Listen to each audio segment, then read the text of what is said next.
So hello guys, how are you? Today we will study our Casuarina tree composed by Toru Dutt. Toru Dutt poet Bengali poet थी और इनकी death भी pre mature death हुई थी like John Keats 21 years old में. तो our Casuarina tree the poetess talk about the memories of her sister and brothers and also native place. यहाँ पे जो अवर है वो इसका मतलब उसके भाई बहन यानी जो तोरू दत्त हैं उनके भाई बहन और ख़ुद के लिए उसने अवर यूज़ किया है. कैजरीना ट्री बहुत ही बड़ा एक पेड़ होता है जिसे झाऊ का पेड़ भी कहते हैं. तो चलिए स्टार्ट करते हैं. Like a huge python winding round and round, the rugged trunk intended deep with scars, up to its very summit near the stars, a creeper climbs in whose embraces bound no other tree could live. So like a huge python, poet के सामने एक जो कैजरीना तो उसके बारे में यहाँ poet बता रही हैं कि एक लाइक अ ह्यूज पाइथन जैसे कि एक बहुत बड़ा अजगर की तरह एक लता है, क्रीपर है, जिसने कैजरीना ट्री को विंडिंग राउंड एंड राउंड क्या किया हुआ है, जैसे कि घुमावदार राउंड एंड राउंड उसे लपेट रखा है कैजरीना ट्री को. और जो उसका रग्ड ट्रंक है, खुरदरा ट्रंक मीन्स जो उसका तना है, उसे उसने क्या किया हुआ है, उस लता ने इंडेंडेड डी विद स्कार्स बहुत ही गहराई से एक घाव कर दिए हैं. जैसे कि मतलब कि यहाँ पर ये कह सकते हैं कि जो पेड़ है, जो कैजरीना ट्री है, उस पर एक बहुत ही मोटी सी लता जिसे इन्होंने ह्यूज पाइथन कहा है, अजगर की भांति उसे क्या किया हुआ है, कवर कर रखा है राउंड एंड राउंड, जिसके कारण उसका जो तना है, खुरदरा तना है, उस पर बहुत ही गहरे घाव हो गए हैं, ऐसा प्रतीत होता है. आप लोगों ने देखा भी होगा कि कहीं कहीं इतना डीपली जो क्रीपर है, लता है, पेड़ को कवर कर लेती है जिससे उसमें स्कार्स घाव हो जाते हैं. Up to its very summit near the stars, a creeper climbs in whose embraces bound no other tree could live. Up to its very summit near the star. और इस पेड़ की जो चोटी है, समिट में चोटी है, ऐसी लगती है देखने में जैसे वह स्टार को छू लेगी. यानी कि ये बहुत ही बड़ा ट्री है, ह्यूज ट्री है, और इसके देख के लगता है कि उसकी चोटी ऊंचाइयों तक तारे को छू लेगी. अ क्रीपर क्लाइम्स, और जो लता है जिसको ह्यूज पाइथन बोला गया था, वो क्लाइम्स कूदते हुए यानी कि वो राउंड एंड राउंड करते हुए उसको लपेटे हुए है. और इन हुज जिसके एम्ब्रेसेस मीन्स आलिंगन में जो पेड़ है वो बंद गया है. तो no other tree could live, अगर कोई और पेड़ होता तो जीवित ही नहीं होता. But gallantly the giant wears a scarf and the flowers are hung. लेकिन gallantly मीन्स बड़ी बहादुरी से जो ये जेंट जिसे किसे बोला गया है, राक्षस आवर कैजनर ट्री को, जो ट्री है वो उसने वियर पहन रखा है इस स्कार्फ को, इस दुपट्टे को. दुपट्टा मीन्स जो लता है, क्रीपर है, उस लता को स्कार्फ की तरह उसने पहन रखा है बहुत ही बहादुरी से. एंड फ्लावर्स आर हंग, उस क्रीपर में, उस लता में क्या है, फूल लटक रहे हैं. और कैसे हैं फूल, in crimson cluster all the boughs among, उसमें क्रिम्सन मीन्स गहरे लाल रंग के, क्लस्टर में गुच्छेदार फूल हैं, ऑल द बोज अमंग जो कि टहनियों के बीच में हैं, जगह जगह फूल से लटके हुए हैं. तो एक दुपट्टे का रूप ले रखा है उस बेल ने और उस पेड़ को कवर कर रखा है. Where on all day are gathered bird and bee, जहाँ पर पूरे दिन उस पेड़ पर बर्ड चिड़िया और बी मधुमक्खी गैदर्ड मीन्स इकट्ठा होती हैं। And often at night the garden overflows with one sweet song that seems to have no close. And oft और प्रायः रात्रि में जो बगीचा है जहाँ कैजरीना ट्री है वो ओवरफ्लो हो जाता है, भर जाता है विद वन स्वीट सॉन्ग, एक मधुर सॉन्ग के साथ में। ऐसा लगता है seems to have no close, उसका अंत ही नहीं होगा। ये कैसा सॉन्ग है? एक्चुअली इस पेड़ के नीचे बीनीथ दिस ट्री तोरूदत्त और उनके भाई बहन खेलते थे, जो कि अब इस दुनिया में नहीं थे। तो उनको याद करके ये पोएम लिखी जा रही है बाई तोरूदत्त। तो उन्हें ऐसा लगता है कि मरने के बाद भी वो लोग अपनी बातों को कैजरीना ट्री के माध्यम से तोरूदत्त तक पहुंचाते हैं। इसलिए वो कह रही है कि क्योंकि ऐसी जो बातें होती हैं वो नाइट में ही होती हैं, रात में ही सुनाई पड़ती हैं, जो मतलब आत्मा से रिलेटेड होती हैं। तो poet's is saying and often at night, मतलब प्रायः रात्रि में ही बगीचा भर जाता है विद वन स्वीट सॉन्ग, एक मधुर संगीत के साथ में, और ऐसा प्रतीत होता है कि उसका कोई अंत ही नहीं होगा। संग डार्कलिंग फ्रॉम आवर ट्री, और ये जो गीत कब गाया जाता है, कहाँ से आता है? उसी पेड़ के से आता है जब अंधकार हो जाता है। फ्रॉम आवर ट्री, हमारे पेड़ से आता है। उसे ऐसा लगता है कि उसी के नीचे उसके भाई बहन जो मर चुके हैं वही ये गीत गाते हैं। वाइल्ड मैन रिपोज, जब सारे इंसान सो जाते हैं रात्रि में। So this is first stanza. I think कि आपको समझ में आया होगा। Now we are going to second stanza. In this stanza, one poet opens her window and the picture of Casuarina tree. So she remembers her native place also. Okay, but here she describes about the beauty of our Casuarina tree. ठीक है। When first my casement is wide open thrown at dawn, जब मैं अपनी केजमेंट में window को wide open पूरी तरह खोलती हूँ, यानी पूरी तरह से वो ओपन करती है कब? एट डॉन, सुबह सुबह। डॉन मीन्स गोधूली बेला होता है, यानी कि जब ज़्यादा रोशनी नहीं होती है, वही 5 to 6 होता है टाइम। तो जब मैं अपने विंडो को सुबह सुबह डॉन के समय में पूरी तरह से ओपन करती हूँ, खोलती हूँ, तो माई eyes dilated on it rest, तो मेरी आँखें इस पर ही जाकर टिक जाती हैं और आनंद लेती हैं, यानी कि वो उसे देखकर बहुत खुश होती है। Sometimes and most in winter on its crest a grey baboon sits statue like alone watching the sunrise. Sometimes, कभी कभी, प्रायः, विंटर में जाड़े में, ऑन इट्स क्रेस्ट, इसकी चोटी पर, किसकी? कैजरीना ट्री की चोटी पर, अ ग्रे बबून, एक ग्रे कलर का लंगूर बैठता है, स्टैचू की तरह, बिल्कुल हिलता डुलता नहीं है, लाइक अलोन, अकेला बैठा रहता है, और ऐसा लगता है इट सीम्स कि वॉचिंग द सनराइज, वो सूरज को उगते हुए देख रहा है। While on the lower boughs his bunny offspring leap about and play. While on, जबकि, lower means नीचे, जो boughs means टहनियाँ हैं, his bunny offspring, उसके जो bunny offspring means जो छोटे छोटे बच्चे हैं वो क्या करते हैं? किसके? लंगूर के। लीप अबाउट एंड प्ले, वो कूदते हैं और खेलते रहते हैं, और वो अकेला ऊपर चोटी पर, क्रेस्ट किसकी? मतलब कैजरीना ट्री की चोटी पर अकेला बैठा रहता है मूर्ति की तरह, और वॉचिंग द सनराइज, सूरज को उगते हुए देखता है, जबकि नीचे की जो टहनियाँ हैं वहाँ पर उसके पनी ऑफस्प्रिंग, छोटे बच्चे, लीप अबाउट एंड प्ले, खेलते कूदते रहते हैं।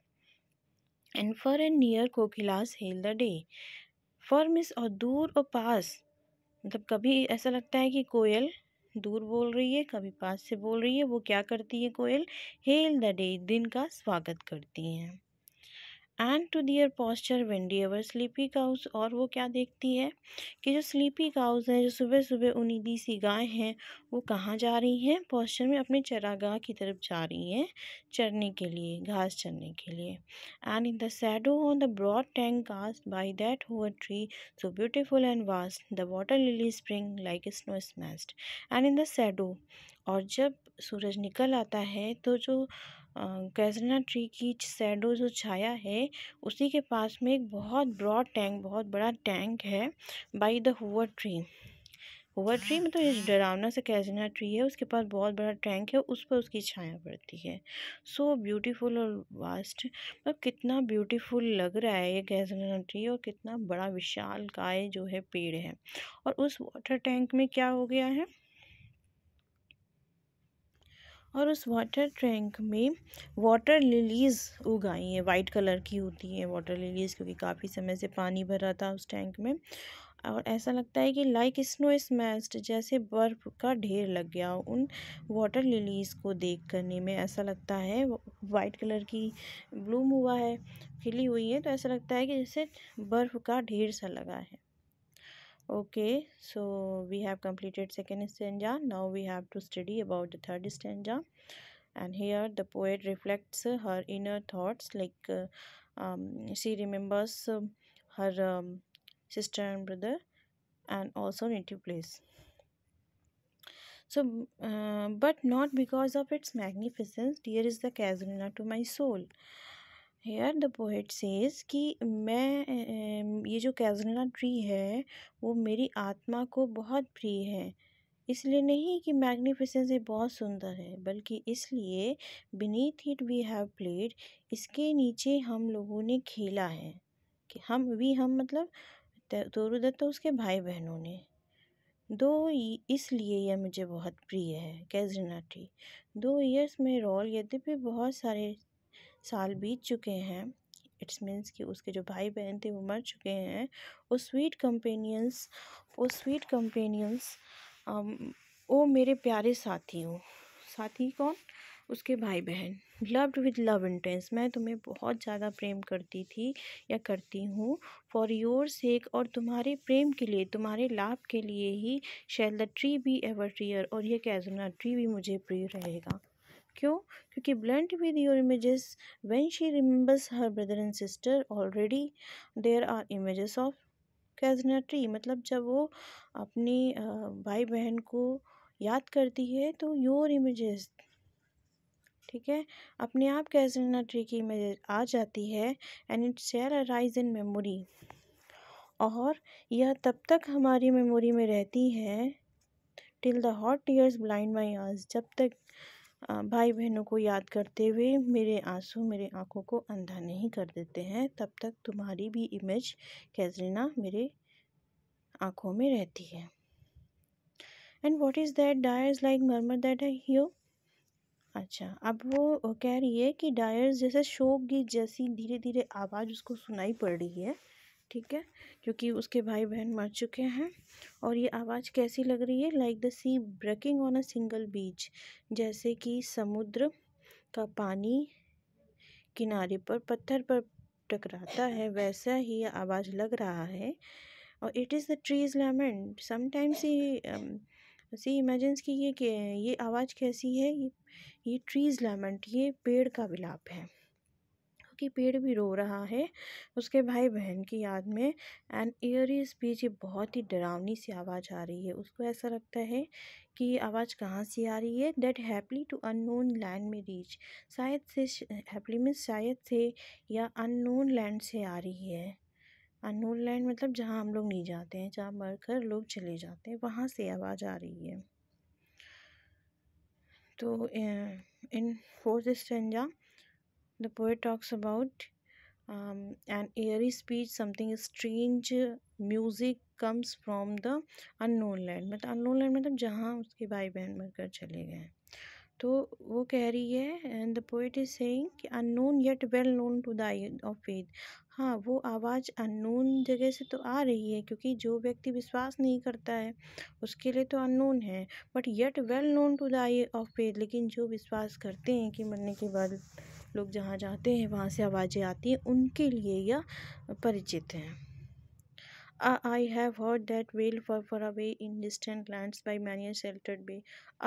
अरे मैंने सुना है इस आवाज़ को, आई हैव हर्ड मैंने सुना है इस आवाज़ को, इस विलाप को, वेल मीन्स विलाप को, फर अवे बहुत दूर से आ रही, इन डिस्टेंट लैंड्स बहुत दूर से आ रही है, जहाँ पर बहुत सारे शेल्टर्ड बे हैं, खाड़ियाँ हैं, और जहाँ पर slumbered in his cave the water रथ, जहाँ जल प्रेतात्माएं अपनी गुफाओं में सोते हैं, वहाँ से ये आवाज़ें आ रही हैं।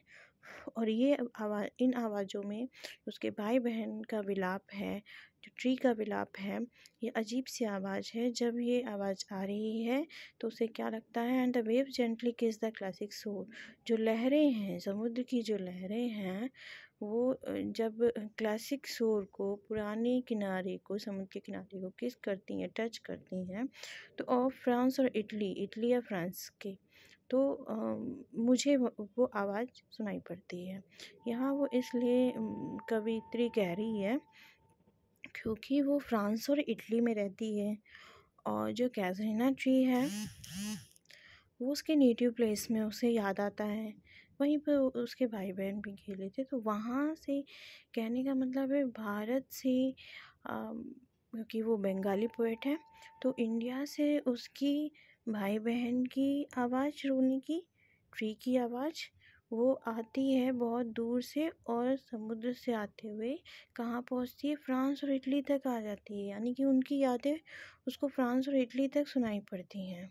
और ये यादें कब सुनाई पड़ती, बीनीथ द मून, चांद के नीचे, व्हेन अर्थ, जब पृथ्वी लेटी हुई थी, लेट ट्रांसेड इन अ ड्रीमलेस सोन, बहुत ही ऐसे बेहोश की अवस्था में जब लेटी हुई थी, पृथ्वी सो रही थी, कहने का मतलब जब सभी व्यक्ति सो रहे थे और पृथ्वी भी सो रही थी, तब ये music, and every time the music rose, तब वो म्यूज़िक उठता है, यानी कि ऐसी आवाज़ें तो रात में ही उठती हैं। And before mind inner vision rose a form sublime, और इस म्यूज़िक को सुनकर मेरी अंतरात्मा में एक फॉर्म, एक आकार सा कैज़रीना ट्री बन जाता है, जो कि बहुत सब्लाइम है। दाई फॉर्म, तुम्हारा फॉर्म, कैज़रीना तुम्हारा आकार बन जाता है।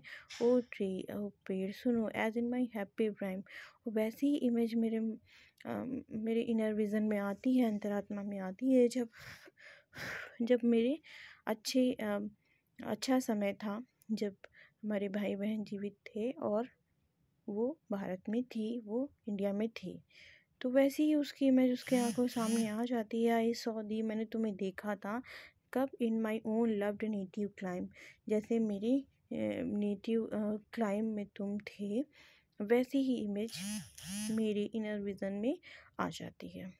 So therefore in the last stanza the poetess wants to be immortal, whom the tree, okay, वो पेड़ को इमॉर्टल बनाना चाहती है, अमर बनाना चाहती है, इस कविता में लिख करके उसको।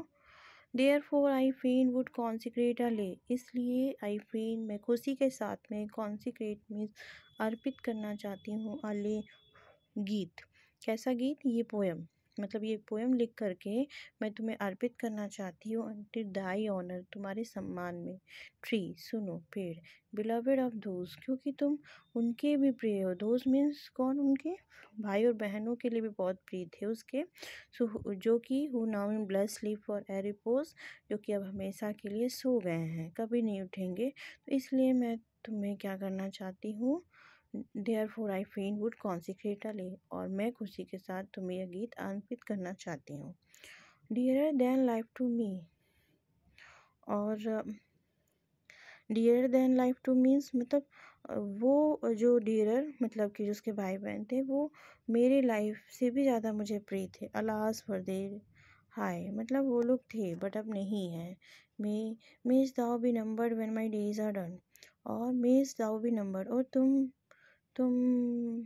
तुमको तब भी याद किया जाएगा जब मेरे दिन ख़त्म हो जाएंगे, मतलब मैं तो मर जाऊंगी, लेकिन तुम्हें मैंने इन कविता में लिख दिया है, तो तुम तब भी याद रखे जाओगे विद डेथलेस ट्री, क्योंकि तुम कैसे हो जाओगे, अमर ट्री बन जाओगे, लाइक दोज इन बोरोडेल, जैसे कि विलियम शेक्सपियर ने बोरोडेल में पेड़ को अमर कर दिया है। अपनी राइटिंग में लिखकर, वैसे ही मैं तुम्हें अब इस पोएम में लिखकर अमर कर देना चाहती हूँ। और under whose awful branches lingered pale, और उन पेड़ों के नीचे, किन पेड़ों के नीचे, जो बॉरोडेल एक भयानक जो ई ट्रीज बताया गया है विलियम शेक्सपियर, उनके नीचे ऑफुल ब्रांचेस, जो डरावनी ब्रांचेस थी, वहाँ पर क्या क्या लटका रहता है? लिंगर्ड पेल, जैसे फियर डर है, ट्रेम्बलिंग होप है, कांपती हुई आशा है, डेथ है मृत्यु है, स्केलेटन कंकाल तंत्र है, टाइम द शैडो समय का छाया है। ठीक है, ये सब क्या करते हैं? ये व्यक्ति को समाप्त कर देते हैं, लेकिन तुम समाप्त नहीं होगे कैज़नर ट्री, और मैं तुम्हें इसमें अमर कर दूंगी। एंड दो वीक द वर्ड्स, यद्यपि मेरी वर्ड्स, ये कविता भले ही कमज़ोर हो, वो कह रही है पाठकों से, कैज़नर ट्री से, कि दैट वुड डाई ब्यूटी फेन, लेकिन मैं तुम्हारी योर मीन्स कैज़नर, तुम्हारी सुंदरता को खुशी के साथ में अमर कर दूंगी। Rehearse, may love defend thee from oblivion's curse, oblivion's curse में क्या करूँगी? जो मेरा प्रेम है वो तो डिफेंड मीन्स तुम्हें बचाएगा, दी मीन्स यू कैज़नर ट्री, तुम्हें बचाएगा ऑब्लिवियन भूल जाने वाले अभिशाप से, भुलक्कड़पन के अभिशाप से तुम्हें बचाएगा, और तुम हमेशा याद रखो जाओगे। तो guys, thank you very much, and we have completed once again a new poem from Assistant Professor UPHSC Higher in English. Okay, तो बने रहिए, मैं ऐसे ही UPHSC हायर इंग्लिश के सिलेबस को कवर करूँगी, और जितना हो सके इसे लाइक सब्सक्राइब करिए। Thank you.